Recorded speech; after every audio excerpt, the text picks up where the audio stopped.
Hello Year 12, hope you enjoyed the last video, which was me doing a practical with a filament bulb where I measured how V and I changed and varied with each other. Now what I wanted you to do was to look at the power of the filament bulb. I wanted you to calculate the power for each set of values using P equals IV and to plot power against current.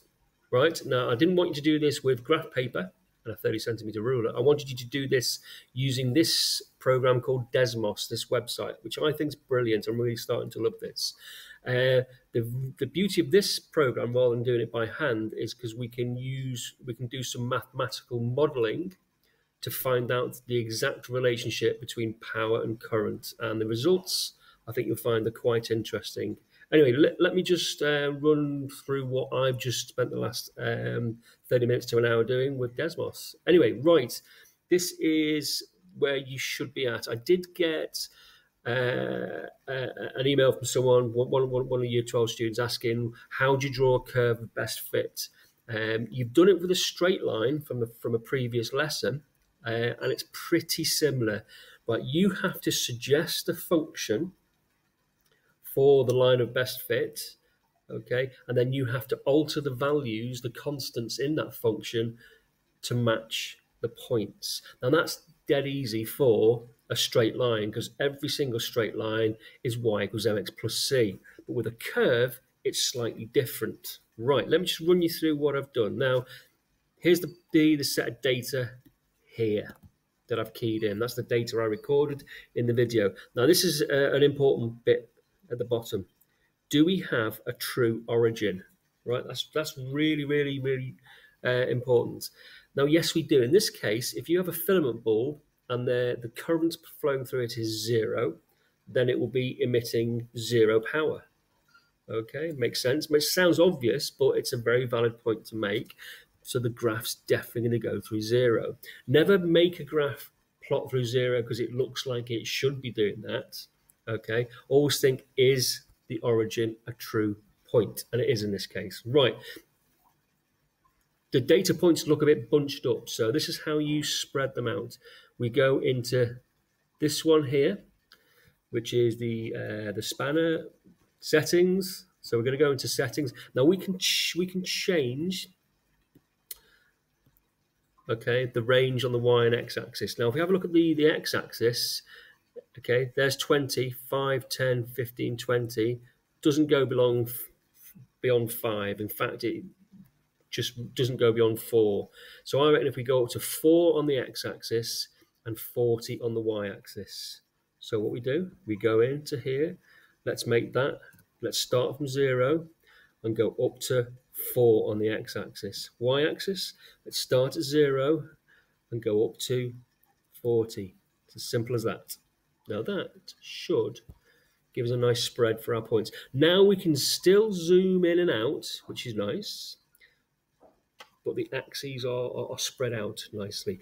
Can we now see the importance of the true origin of that being a data point? Okay, right, how do we get a curve of best fit? Now we have to suggest a function. Now I went on the internet, I just did a quick Google search. I just put this in. I just put how to plot a curve of best fit in Desmos. First thing that came up was this one, was this website, which tells us how to do it. Okay, so there's a set of data, okay, and it's saying, you know, your suggestion for a curve of best fit should be something along the lines of this. So y equals x minus h squared plus k, where a, h, and k are constants that you tweak to fit the curve to the points. It's as simple as that. Right, so let's go back to the graph. How do you do that in Desmos? Okay, what you need to do is go back to your data, put plus there, and expression. This is where we suggest an expression. Right, if you remember, it was y equals a brackets x minus h close brackets. Now how to do the squared sign with a keyboard. Right, it's the little small hat symbol above the number 6. Go to your number line and across the top, you've got exclamation mark, at, hash, dollar, percentage sign, then little hat above the number 6. Press that.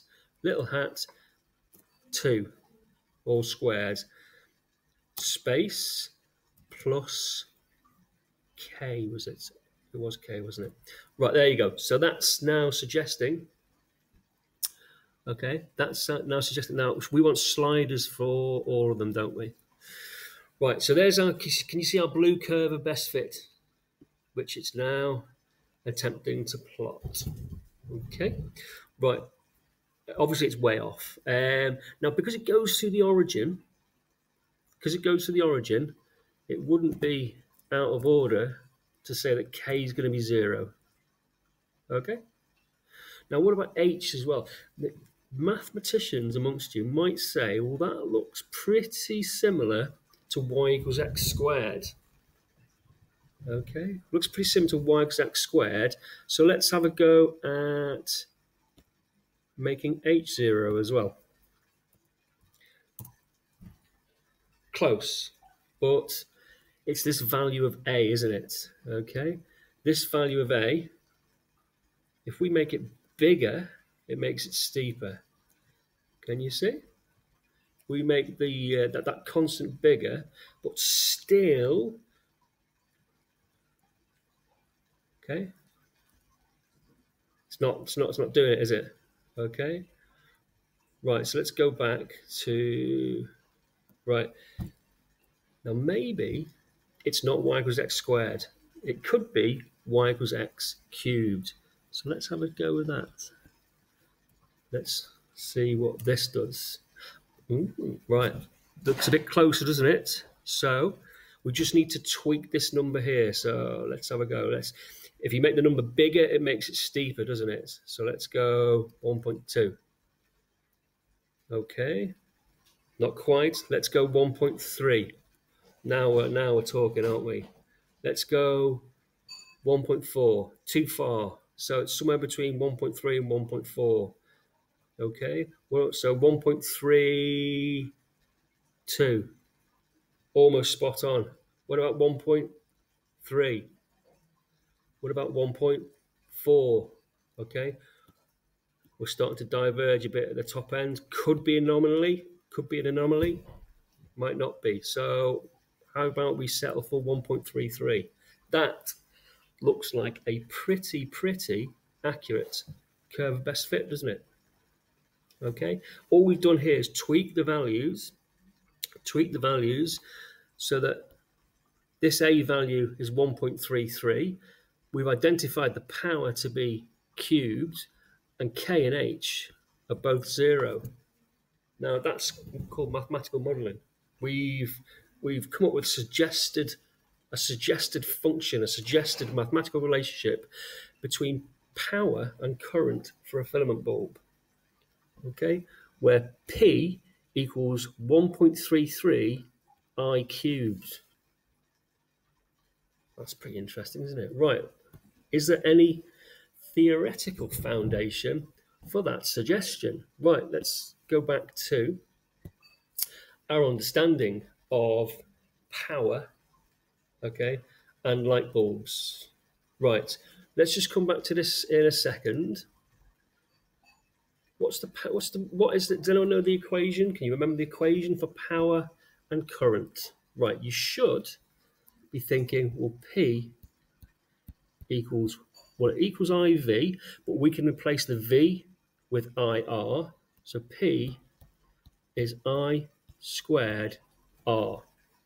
Now that's pretty close. However, that is a variable as well. Now, if you remember from a filament bulb, as I increases, the resistance increases as well. But how does it increase? Right. If you remember the IV curve for a filament bulb, it's the famous S shape. Why do we get that? Well, we get that because as the current increases through a filament bulb, the resistance increases as well.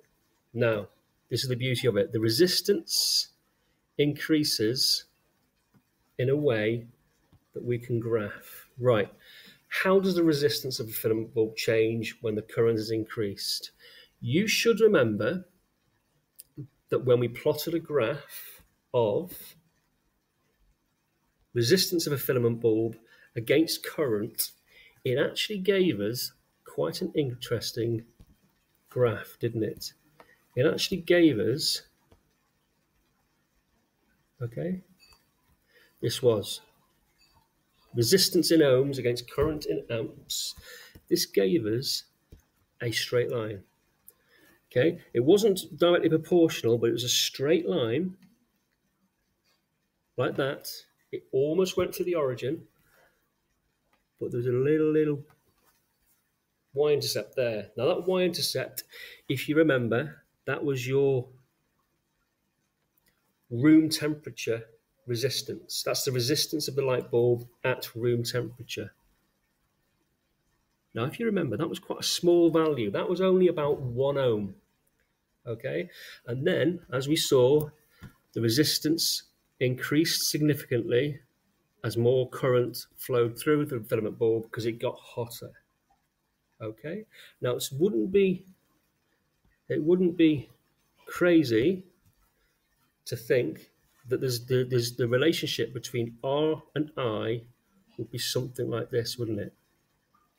Okay, so R would equal, because it's straight line, okay, it's y equals mx plus c. So y equals mi plus c, okay, where c is a very small value, that's only 1 ohm, and m is the gradient of this graph. Okay, right, now can't we substitute for this with this lot here? I think you'll find we can. So now we've got the power of the filament light bulb equals I squared times mi plus c. Multiply it out. P is mi cubed plus ci squared. Which we're getting close now, aren't we, to that relationship between P and I being cubic. Okay, now if you remember from this graph here, okay, this value here, this y-intercept, that means C is small. C is only 1 ohm. So if C is small, then maybe Ci squared is not a significant value. Okay, mi cubed are going to be significantly higher values. So by that reasoning, I'm thinking that it's fair to say that P is almost equal to mi cubed, which is what we are seeing here, isn't it? Now, what's the value of m? The value of m is your 1.33 here. Okay. Now, I'd be very interested to know if the value of m being 1.33 is in fact the gradient of this line here. Who knows? Maybe you need to go back into your notes and check. Anyway, just a little bit, nice little exercise there.